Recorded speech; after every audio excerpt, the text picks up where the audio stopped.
कल बनाना चाहते हैं तो स्मरण रखना, आपको इस सागर के भांति बनना होगा। शांत चरित यही है कि सब संतुलन में रखिए। यदि जीवन में अधिक ही सुख आ जाए तो अपनी सुध बुध नहीं खोइए। यदि जीवन में दुख आ जाए, कष्ट आ जाए, तो अपना निश्चय, अपना लक्ष्य और अपनी शक्ति मत भूलिएगा, क्योंकि यही श्रेष्ठ है। व्यक्ति का आचरण है। बहुत विचित्र बात है, हर चट्टान में रत्न नहीं पाए जाते, हर गज के मस्तक पर गजमुखता नहीं पाई जाती, हर वन में चंदन का वृक्ष नहीं पाया जाता। जीवन में जो यह श्रेष्ठ और महान वस्तुएं हैं, इन्हें पाने के लिए कठिनाइयों का सामना करना ही पड़ता है। अब ऐसे ही श्रेष्ठ होते हैं मित्र, अत्यंत श्रेष्ठ। यदि सही मित्र मिले तो आपको जीवन में कई सारे लोग मिलेंगे, बड़ी मीठी मीठी बातें करेंगे, किंतु यदि कोई ऐसा जीवन में आपके आ जाए जो आपके विषय में सोचे, आपके हित के विषय में कार्य करे, तो उसे कहीं मत जाने दीजिए। उन्हें अपने जीवन में सहेज कर रखें। फिर देखें आपके जीवन में सुख ही सुख होगा। देखो तो ये संसार कितना सुंदर है, किंतु वास्तविक सत्य यह है कि इस संसार में सब कुछ नश्वर है। जो कल था वो आज नहीं है, जो आज है वो कल नहीं था, और जो आज है वो कल भी नहीं होगा। प्रत्येक व्यक्ति अपने अपने समय पर काल को प्राप्त हो जाता है। इस रूप का नाश करता है बुढ़ापा, प्राणों का नाश करती है मृत्यु। आलस, ईर्ष्या धर्म का नाश करते हैं, और क्रोध संबंध का नाश करते हैं। किंतु एक ऐसा भाव है जो अकेले ही सारे गुणों का नाश करने में सक्षम है, और वो है अभिमान। इसलिए मान को स्वयं के पास आने दीजिए, मगर अभिमान को कभी नहीं। किंतु यदि अभिमान आपके पास आ गया तो जीवन में जो कुछ भी आपने अर्जित किया है, चाहे वो कुंड हो, चाहे वो धन हो, चाहे वो मित्र हो, चाहे वो आनंद हो, सबका नाश हो जाएगा। एक पुष्प कितना सुंदर और खिला हुआ होता है, पर इसका कारण क्या है आप जानते हैं?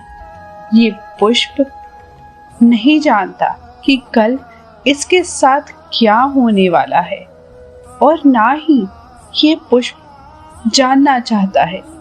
ये नहीं जानता कि कल ये किसी सुंदरी के केश पर लगेगा या किसी अर्थी पर शोक का प्रतीक बनेगा। ये जीता है तो केवल आज, वर्तमान के लिए। इसलिए स्वयं भी महकता है और दूसरों को भी महकाता है। स्मरण रखिएगा, सुखी जीवन का मूल मंत्र यही है। ना जीवन की चिंता, ना मृत्यु का भय।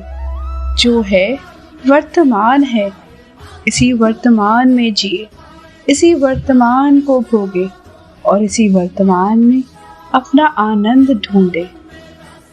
स्वयं सुखी रहे और सबको सुखी करे। स्वर्ण और लोहे में अंतर क्या है?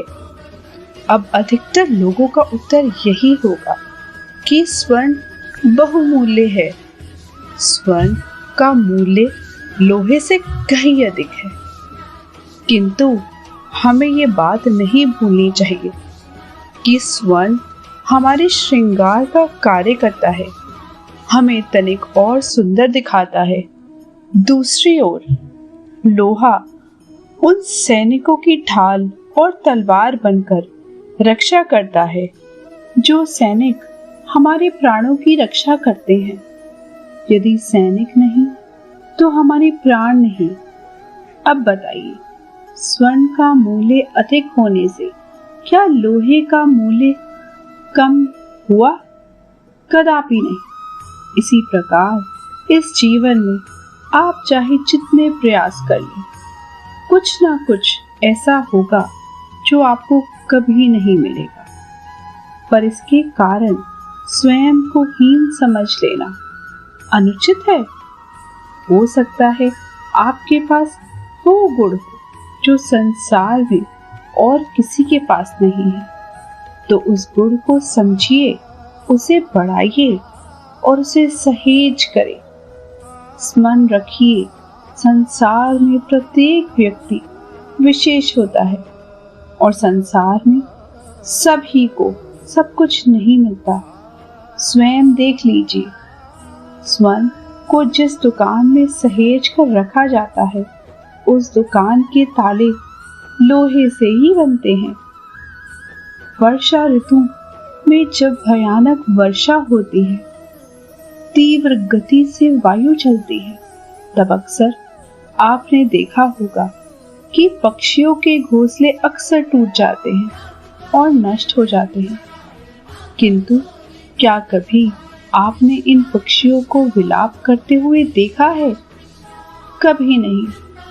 जैसे ही वर्षा रुकती है, ये पुनः तिनका जोड़कर पुनः ये अपना घोंसला बना ही लेते हैं, अपना संसार वैसा बना लेते हैं जैसे पहले था। पर ऐसा क्यों? क्योंकि इस चक्रवात के कार्य से इन पक्षियों को लेना देना है ही नहीं। वो तो बस वो करते हैं जो उनके हाथ में है, और यही है सुखी जीवन का मूल मंत्र। जो आपके वश में नहीं, उस पर विलाप करके कोई लाभ नहीं होगा। अपना ध्यान केवल उस पर केंद्रित कीजिए जो आपके वश में है। जो हो चुका है उसको आप बदल नहीं सकते हैं, किंतु जिसे आप बदल सकते हैं उस पर ध्यान केंद्रित कीजिए। इस जीवन में सकारात्मक बन जाइए, देखिए सब शुभ होगा। मनुष्य सभी विश्वास करता है ऊपर उठने में, ऊंचा उठकर और ऊंचा उठकर, लेकिन वास्तविकता तो ये है कि जब तक शिखर को स्पर्श नहीं करोगे, ऊपर उठने में आनंद नहीं आएगा। देखिए ये वर्षा जब आकाश से गिरती है, धरती भी इसका स्वागत करती है, क्योंकि वर्षा गिरती है धरती पर प्यास बुझाने के लिए। वर्षा आती है तो वन उपवन झूम उठते हैं, मोर पपीहे हैं नाचते हैं, गाते हैं, इसलिए नहीं कि वर्षा गिरी, मगर इसलिए कि वर्षा उस भाव से गिरी, उसी स्थान पे गिरी। यदि आकाश से कड़कती हुई बिजली धरती पर गिरी तो ये प्रकृति कांप उठती है, भयभीत हो जाती है। अर्थात ये भाव अत्यंत महत्वपूर्ण है। सर्वप्रथम इस भाव को देखिएगा, और यदि इस भाव में सेजल है तो समझ जाइएगा सब कुछ शुभ होगा। जब भी हम किसी वृक्ष को देखते हैं, सर्वप्रथम हमारी दृष्टि पड़ती है उसके पुष्पों पर, हरे भरे पत्तों पर, रसीले फलों पर, किंतु वो कठोर निस्वार्थ जड़, उससे तो हम कभी आकर्षित होते ही नहीं। अब क्या इसका अर्थ है? ये है कि जिसने बलिदान दिया, जो उस वृक्ष के नींव है, जिसने उस वृक्ष को बढ़ाया, उसका कोई मूल्य ही नहीं है।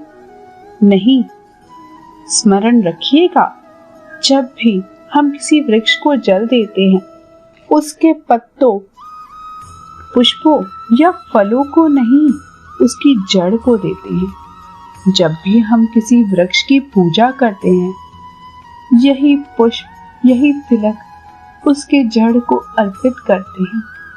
अर्थात कहीं ना कहीं अनजाने में ये प्रकृति आपको वो मान दे देती है जिसके आप पात्र हैं। इसलिए भगवान श्री कृष्ण कहते हैं, तू कर्म किए जा, फल की चिंता मत कर, तुझे वो मान अवश्य मिलेगा जिसका तू पात्र है। बस विश्वास कर। राधे राधे।